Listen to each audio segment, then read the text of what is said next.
let me ask the question again. Does Facebook consider itself to be a neutral public forum? And representatives of your company have given conflicting answers on this.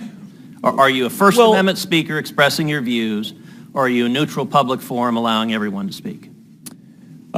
Senator, here's how we think about this. I don't believe that there is certain content that clearly we do not allow, right? Hate speech, terrorist content,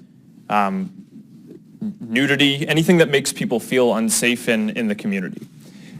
From that perspective, that's why we generally try to refer to what we do as a platform for all ideas. Let me try, just because the time is constrained.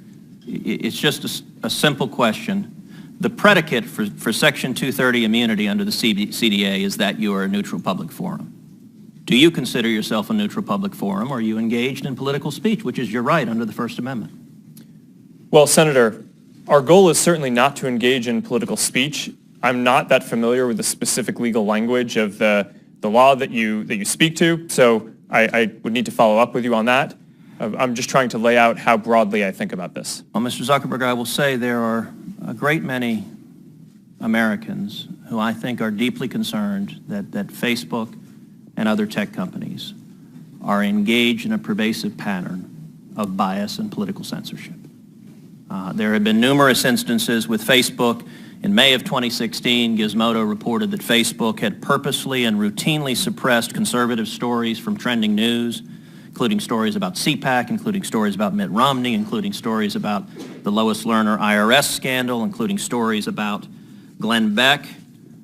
In addition to that, Facebook has initially shut down the Chick-fil-A Appreciation Day page, has blocked a post of a Fox News reporter, has blocked over 24 Catholic pages, and most recently blocked Trump supporters Diamond and Silk's page with 1.2 million Facebook followers after determining their content and brand were, quote, unsafe to the community.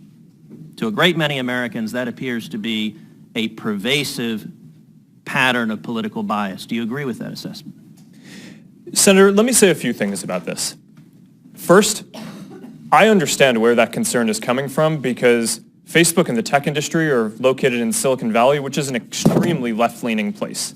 And this is actually a concern that I have and that I try to root out in the company, is making sure that we don't have any bias in the work that we do. And I think it is a fair concern that that people would at least wonder about. Let me ask this question. Are you aware of any ad or page that has been taken down from Planned Parenthood?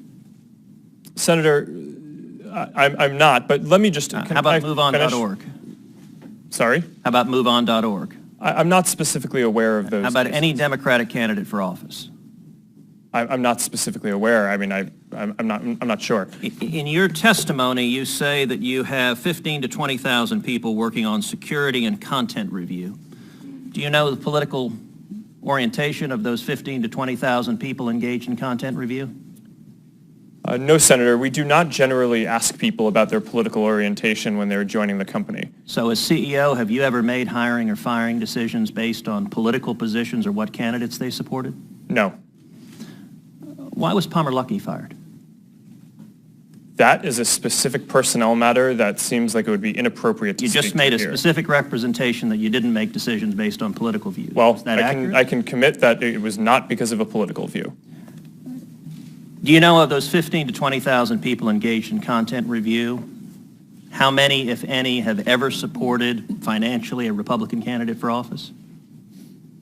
Senator, I do not know that. Your testimony says it is not enough that we just connect people. We have to make sure those connections are positive. It says we have to make sure people aren't using their voice to hurt people or spread misinformation.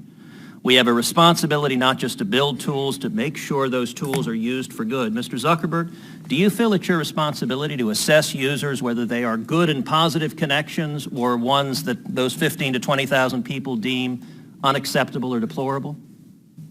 Senator, you're asking about me personally? Facebook. Senator, I think that there are a number of things that we would all agree are clearly bad. Foreign interference in our elections, terrorism, self-harm. I'm talking about censorship. Oh, well, I think that you would probably agree that we should remove terrorist propaganda from the service. So that, I agree, I think is clearly bad activity that we want to get down. and we're generally proud of how well we do at that. Now, what I can say, and I do want to get this in before the end here, is that I am very committed to making sure that Facebook is a platform for all ideas. That is a very important founding principle of what we do. We're proud of the discourse and the different ideas that people can share on the service. And that is something that, as long as I'm running the company, I'm going to be committed to making sure is the case. Thank you.